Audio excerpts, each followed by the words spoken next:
யார் எந்த நிலைமைக்கு எந்த பொசிஷனில் போனாலும் இந்த கிண்டலும் கேலியுமா பேசுறது இருக்கத்தானே செய்யும். நம்மளை பற்றி, நம்ம அரசியலை பற்றி, நம்ம பேச்சை பற்றி இந்த கிண்டலும் கேலியுமா பேசிட்டு தானே இருப்பாங்க. அவங்க எல்லாருக்குமே என் சைட்லேருந்து ஒரே ஒரு ரிக்வெஸ்ட், தயவு செஞ்சு நிப்பாட்டிடாதீங்க. தயவு செஞ்சு கண்டினியூ பண்ணுங்க. நீங்க தான் என்னோட எனர்ஜி ஃபோர்ஸ். நீங்க பேசிக்கிட்டே இருங்க, பேசிக்கிட்டே இருங்க, பேசிக்கிட்டே இருங்க.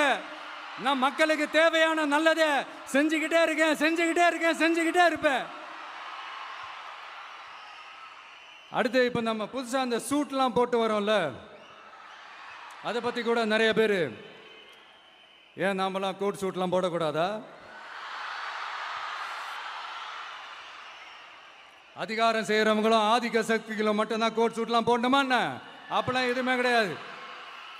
நான் என்ன கலர் கலராக போட்டு வரேன், ரெண்டே கலர், நம்ம எல்லாரும் மனசு மாதிரியே பிளாக் அண்ட் ஒயிட்.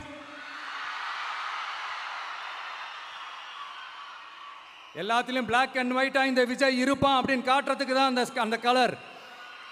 அடுத்து அந்த பிளாக் கூட யாரை குறிக்கும் எதை குறிக்கும்ன்றது நான் சொல்லி தான் தெரியணும்னு அவசியம் இல்லை, அது உங்களுக்கே நல்லா தெரியும்.